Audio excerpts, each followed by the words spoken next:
coincidencia histórica, el 23 de abril del mismo año murieron tres figuras cimeras de la literatura universal: Miguel de Cervantes Saavedra, William Shakespeare y Garcilaso de la Vega. Cervantes cultivó brillantemente todos los géneros narrativos que predominaban en su época y en su honor se celebra mundialmente el Día del Idioma Español. La conmemoración tiene su origen en el año 1926, cuando el escritor valenciano Vicente Clavel Andrés propuso la idea de un día especial para celebrar la literatura. Pero, ¿cuáles son las particularidades de nuestro idioma español? ¿Cómo se asume en nuestro país? ¿Qué instituciones se encargan de su estudio? Abrimos este enlace desde Cuba. Acompáñenos.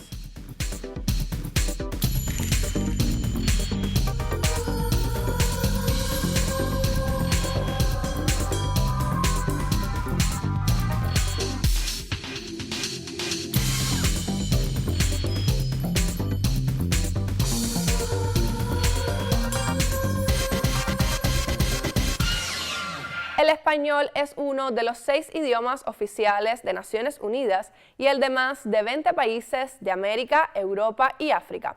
Aunque es esta la segunda lengua más importante del mundo y la tercera más hablada, con más de 400 millones de habitantes nativos, enfrenta retos enormes y la fecha invita a reflexionar. Así lo refleja en un análisis pormenorizado del Observatorio Científico Espacio de Canal Caribe.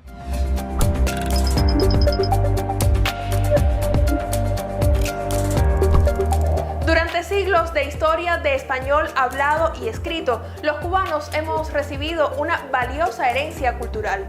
Por ejemplo, de la lengua nativa de los pobladores de Cuba y también de las islas antillanas, encontramos palabras de uso cotidiano como huracán, java y colibrí. De la influencia cultural africana nos llegan ajiaco, bongo, aché, entre otros vocablos. Con cada migración aparecieron nuevos términos y maneras de utilizar el lenguaje. De época en época y de hablante en hablante, nuestra lengua se ha transformado como parte de un proceso dinámico, creativo y en constante evolución. A la llegada de los colonos franceses debemos palabras como balance, así se nombra al sillón o mecedora en el oriente cubano. También encontramos anglicismos como sándwich, que se emplea en lugar de emparedado. En el siglo XVIII comenzó la reflexión lingüística en Cuba. Destacadas figuras de la cultura nacional incursionaron en ese tema. Sobresalen nombres como el de Félix Varela, Antonio Bachiller y Morales, José Martí, Enrique José Barona, Juan Miguel Dihigo y Fernando Ortiz, entre otros. Sus aportes favorecerían la creación de cátedras para la enseñanza de la lengua materna y más tarde el auge de la lingüística. ¿Y a qué se dedican con exactitud los especialistas de esta ciencia? Pues a estudiar el origen, la evolución y estructura del lenguaje. Además, analizan el conocimiento de los hablantes sobre la lengua que emplean para comunicarse. Los estudios más profundos incluyen diversas perspectivas. Por ejemplo, análisis de las variaciones asociadas a la geografía o aspectos de la sociedad que influyen en el uso de la lengua. En la década del 60 del pasado siglo ocurrieron en Cuba las primeras graduaciones de lingüistas. Esos profesionales indagaron si existía o no una modalidad cubana del español. Comenzaron así investigaciones que continúan en la actualidad. Las investigaciones lingüísticas de nuestra lengua, del español, buscan modelos de explicación de las características que tienen las variedades de lengua. En este caso, por ejemplo, sería de la variedad cubana del español. Muchas veces en la historia de los estudios lingüísticos, los especialistas investigaron de manera aislada. Hoy, nuevos enfoques colaborativos permiten que los resultados se puedan comparar. Especialistas del Instituto de Literatura y Lingüística y de la Universidad Central de las Villas, Marta Abreu, desarrollaron el Atlas Lingüístico de Cuba, el mapeo geolingüístico más completo en la historia del español en el país. El Atlas Lingüístico de Cuba es uno de los proyectos de investigación más importantes que se han realizado en los últimos años sobre el español hablado en Cuba. Es un proyecto de investigación que se culminó recientemente en el Instituto de Literatura y Lingüística de Cuba, que tiene como objetivo plasmar en mapas, o sea, hacer un cartografiado lingüístico, la realidad lingüística cubana. Confeccionar el Atlas Lingüístico de Cuba demoró 27 años entre la recolección y procesamiento de datos. Este trabajo permitió reunir valiosas informaciones sobre las semejanzas y diferencias lingüísticas de los distintos grupos sociales y puntos poblados de Cuba. En este momento es una obra terminada, cuenta con 5 volúmenes digitales todos, o sea, 5 DVDs, 4 dedicados a la información léxica, o sea, las palabras, a cómo se dicen las diferentes realidades en las diferentes zonas lingüísticas, y un volumen dedicado a la entonación, la fonética y los estudios gramaticales. Como parte de esta obra fue necesario crear una aplicación web para la entrada de datos y también para su consulta o exportación en mapas u otros formatos. Para la elaboración, los investigadores utilizaron muestras de toda Cuba. Así escogieron 88 localidades entre rurales y urbanas, pero predominaron las zonas rurales por ser uno de los requerimientos de la geografía lingüística. Además, los entrevistados que participaron en el proceso cumplieron también con otros requisitos. Haber permanecido un tiempo bastante largo en el lugar para que fueran fieles representantes de la manera de hablar de ese lugar, e incluso si eran oriundos de ese lugar, pues era mejor. Además, debían tener un carácter extrovertido y conversador porque las encuestas eran largas. Solamente las preguntas relacionadas con el léxico, o sea, con el hombre y su ambiente social, con la vivienda, con el transporte, con las enfermedades, con la ganadería, la agricultura, eran alrededor de 2.000 preguntas. Además de poner a Cuba al día en materia de estudios de este tipo, el Atlas Lingüístico demostró lo que puede lograr la ciencia colaborativa, una filosofía de trabajo que ha puesto los estudios lingüísticos cubanos en el mapa iberoamericano.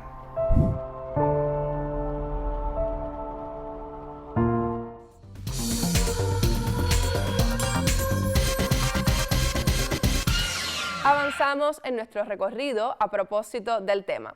Y es que Cuba cuenta con una Academia de la Lengua fundada en 1926 y ubicada actualmente en el edificio Santo Domingo en La Habana Vieja. La misma agrupa a escritores, críticos, lingüistas y profesores empeñados en la difusión, cultivo y perfeccionamiento de la lengua española, particularmente en la cubana. Pero dejemos que sea la colega Elena Godínez quien nos cuente más sobre la vida y quehacer de esta institución. La Academia Cubana de la Lengua es una institución que se empeña en la difusión, cultivo y perfeccionamiento de la lengua española, particularmente en su variedad cubana. Participa de proyectos tales como la conformación de corpus sincrónicos y diacrónicos de las hablas regionales y la elaboración de repertorios lexicográficos o gramaticales, todo ello en vínculo con la Real Academia de la Lengua. La política lingüística es una serie de normas que se conciben a partir de la práctica misma social, del manejo de la lengua, del uso de la lengua en una sociedad dada, que sirven precisamente para el buen uso y el adecuado manejo de esa lengua en función de la comunicación de toda la sociedad. Dentro de la Academia Cubana de la Lengua, a concebir una propuesta de política lingüística, pues tuvimos que hacer una larga investigación, por supuesto, porque no es solamente el uso de la lengua, por ejemplo, en La Habana, sino hay que ver cómo se utiliza dentro de un lenguaje, por ejemplo, lenguaje jurídico, y luego también llamar a la consideración de distintas instituciones y centros de investigación del país sobre el uso de la lengua. Desde su accionar, la Academia Cubana de la Lengua concibe programas propios que se vinculan a la elaboración de ediciones críticas y anotadas de obras cubanas, así como acciones de extensión cultural. También cuenta con un boletín en el que se recogen publicaciones de sus miembros y de otros colaboradores, los discursos de ingreso a la corporación, noticias sobre las actividades relacionadas y otras informaciones de interés que se muestran además en su sitio web. El hablante formado, vamos a decir mejor formado más que culto, es aquel que sabe cómo manejar la lengua, sus variedades, de acuerdo con el contexto en que se sitúe. El alumno, por ejemplo, en el aula no se va a parar y decir, ¡ay, profe, qué volá! No, es otro contexto, es otra relación. Pero a un amigo sí, y está en una relación, en un código adecuado para esa circunstancia y para ese contexto. La Academia Cubana de la Lengua ofrece servicios de consultoría sobre dudas relacionadas con el empleo de la lengua y ha iniciado la publicación de documentos relevantes para nuestra isla. Fundada en 1926 y ubicada actualmente en el edificio Santo Domingo en La Habana Vieja, la Academia Cubana de la Lengua agrupa a escritores, críticos, lingüistas y profesores que garantizan la continuidad de la lengua española y su uso como parte de la identidad y la cultura cubana. Elena Godínez Dalmau, Enlace Cuba.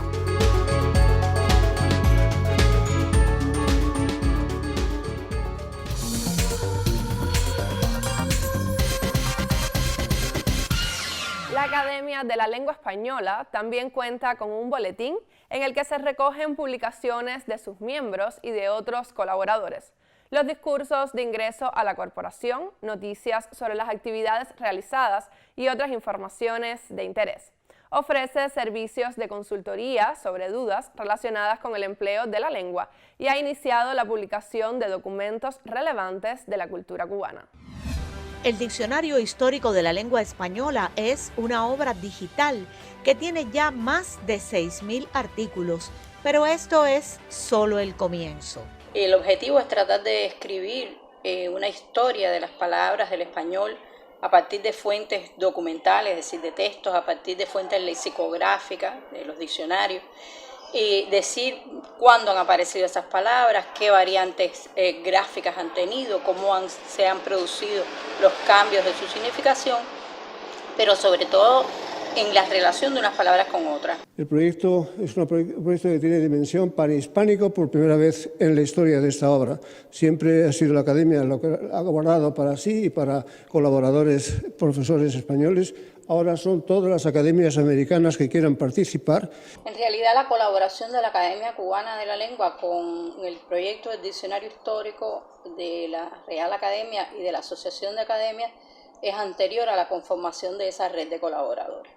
Porque ya en el año 2018 el equipo del Diccionario Histórico solicitó a las academias de la lengua española su colaboración para el trabajo de revisar y de completar la documentación de una serie de entradas del Diccionario Histórico tal como estaba en ese momento. Lo nuevo en primer lugar es que para este estudio ahora las bases que se toman son los corpus de texto, es decir, grandes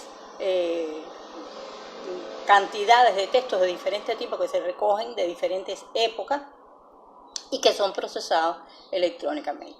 Los diccionarios disponibles, toda esa cantidad de diccionarios que existen, lo mismo dentro de los elaborados por la Academia Española que los hechos en diferentes lugares, académicos o no, de América. La existencia, como ya les comenté, de un programa informático muy poderoso, realmente muy poderoso, que permite extraer todos los datos rápidamente, ordenarlos de manera apropiada y hacer ese trabajo con bases teóricas y técnicas de trabajo que son realmente novedosas. La biografía de cada palabra debe basarse en fuentes escritas en cualquier soporte. No basta con que los vocablos sean parte de nuestro hablar cotidiano. Por último, quisiera decir que aunque este es un proyecto bastante especializado, de algún modo todas las personas que lo deseen pueden participar en él. En este momento, en la página web de la Academia Cubana, hay una sección que se llama Subasta de Palabras. Y lo que aparece ahí es aquellas palabras y unidades complejas de la lista que nosotros no hemos logrado documentar. Yo creo que probablemente algún televidente interesado, que sea un lector habitual, quizás pueda encontrar los datos que nos hacen falta y colaborar entonces con el trabajo. De manera que usted puede contribuir a este gran proyecto. Los detalles están en la subasta de palabras del portal de la Academia Cubana de la Lengua.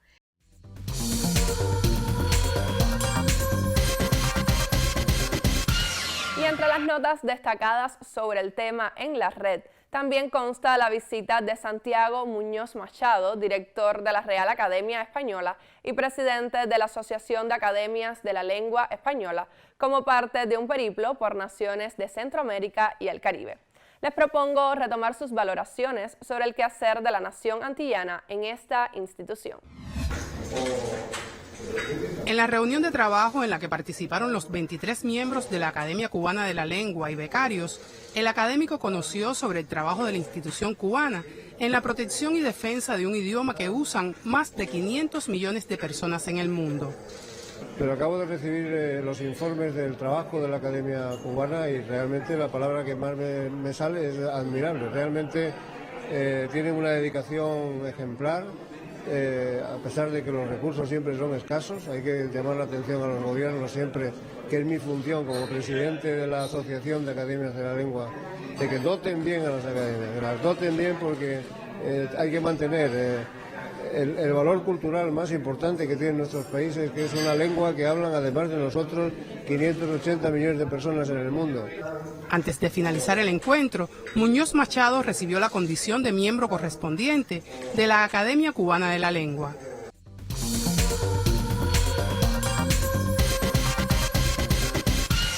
En nuestra búsqueda en red llegamos también al periódico Tribuna de La Habana, donde aparece un comentario muy sugerente. Les comparto algunas ideas. Basta escuchar entre los múltiples sonidos de la ciudad el uso diverso de variantes de la lengua materna, que van desde las dislalias regionales hasta las más recientes formas de expresión local. No pocos ejemplos pudiéramos hacer referencia en este sentido, pero lo cierto es que hablar correctamente permite establecer el puente de comunicación sin interferencias en lo que se ha de llamar diálogo, lo cual manifiesta el respeto a las normas del lenguaje y la fluidez de lo que se quiere expresar. No se trata de establecer patrones esquemáticos en la forma de hablar y mucho menos que respondan de forma exclusiva a lo dictado por la Real Academia de la Lengua Española. La defensa de las formas correctas al hablar protege al idioma como patrimonio y aunque sea nuestro ajiaco, caracteriza e identifica a los hijos de nuestra nación. Son múltiples los caminos de la lengua por donde podemos andar. Debemos reflexionar en familia y desde la familia, pero no un día, sino cada día. Este debe ser nuestro legado en la preservación de la herencia cultural recibida.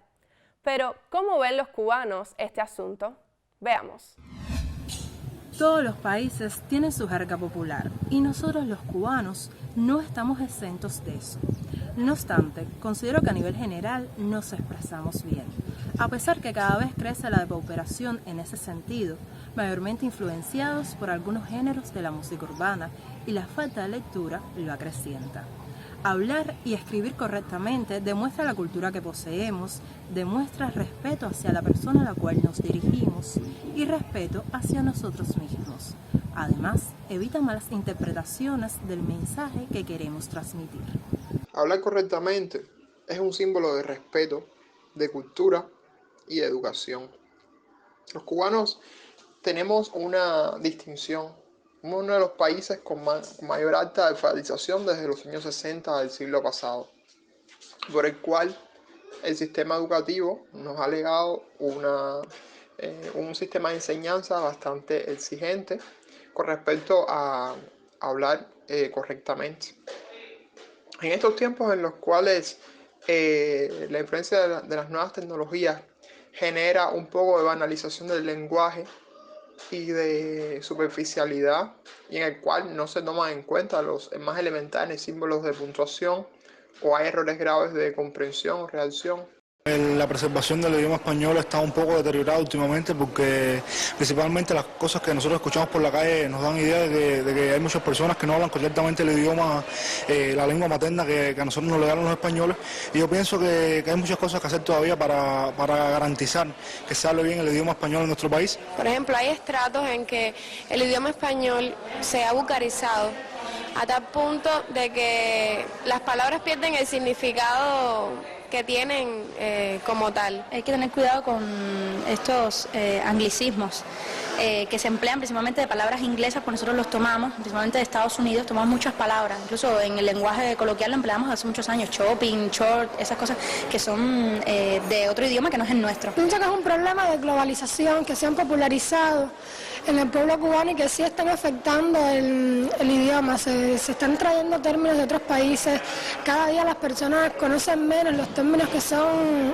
endémicos, por decirlo de algún modo, de Cuba. En Cuba tenemos la distinción de que en Camagüey se dice que es donde mejor se habla el español, vaya, sin menospreciar cómo se habla en La Habana o cómo se habla en Santiago de Cuba. Tenemos notadas características que por lo cual no podemos considerar que hablemos el mejor español de toda Hispanoamérica, pero que sí es bastante peculiar y que toma de muchas culturas, tanto la africana como la aborigen, como la española. Entender que son nuevos tiempos, que somos jóvenes, que este es el siglo XXI, que buscaremos nuevas formas de comunicarnos, pero bueno, siempre que tú no caigas en la vulgaridad ni en la falta de respeto al idioma, que es algo que te identifica, pues nada.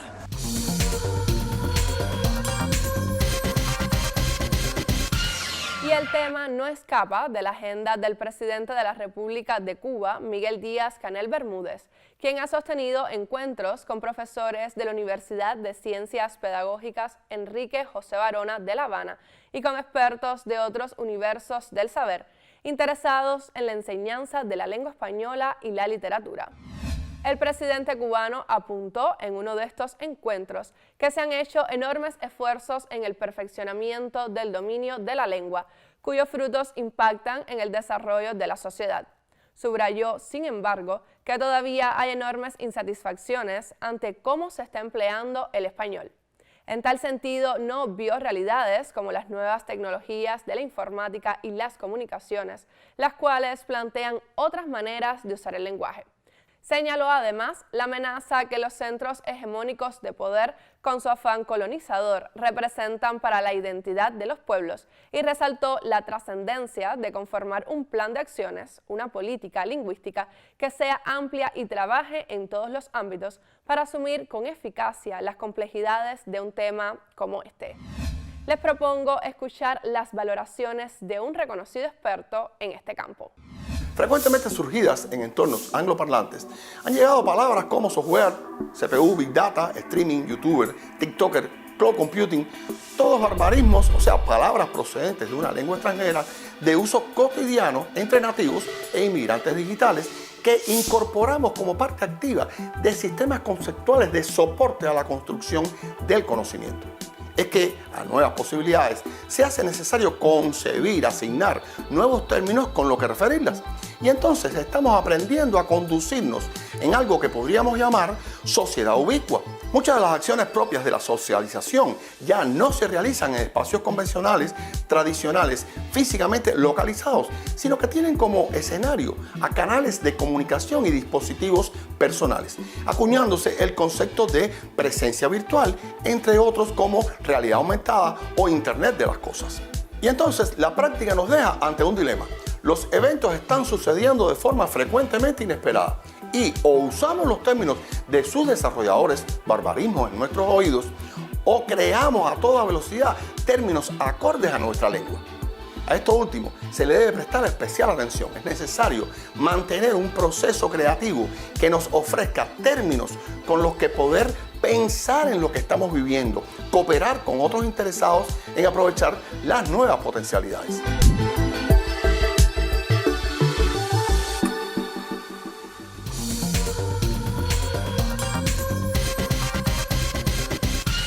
Nos movemos en el entorno digital y nos adentramos en más valoraciones sobre el tema. Desde el telecentro Solvisión, la periodista Raiza Martín nos advierte que el idioma, elemento importante y herramienta esencial para la correcta comunicación entre los seres humanos, por tanto debe ofrecérsele los más exquisitos cuidados con la finalidad de mantenerlo hermoso y digno, a pesar de que en ocasiones se le agrede y maltrata. El correcto uso del idioma español hace que nos comprendamos mejor, pero son cuantiosas las personas que estropean el idioma utilizando frases chabacanas y sin sentidos, elementos claros de falta de cultura. No todo neologismo se promete bueno y algunos, lejos de alcanzar comunión en la lengua, ocasionan distancia e incomprensión entre hablantes, además de vacíos de comunicación contra los que han luchado por mucho tiempo. Por eso es preciso atender cuidadosamente las modificaciones que cada generación trae consigo al idioma.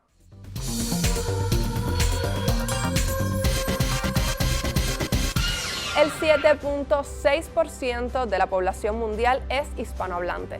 casi 22 millones de personas estudian el idioma español en 107 países. El español es, además, la tercera lengua más utilizada en Internet y el idioma extranjero más estudiado en Estados Unidos. Estimaciones recientes afirman que la población hispanohablante aumentará a 7.7% en el año 2050. Aún así, expertos levantan la alerta sobre los peligros que corre en la actualidad el idioma español. Por ello, llaman a defender los principios de la lengua para evitar su pérdida de identidad ante los nuevos modismos. La defensa del idioma, su cuidado y uso correcto inducen a mantener las tradiciones de un pueblo, pues es un elemento de identidad cultural.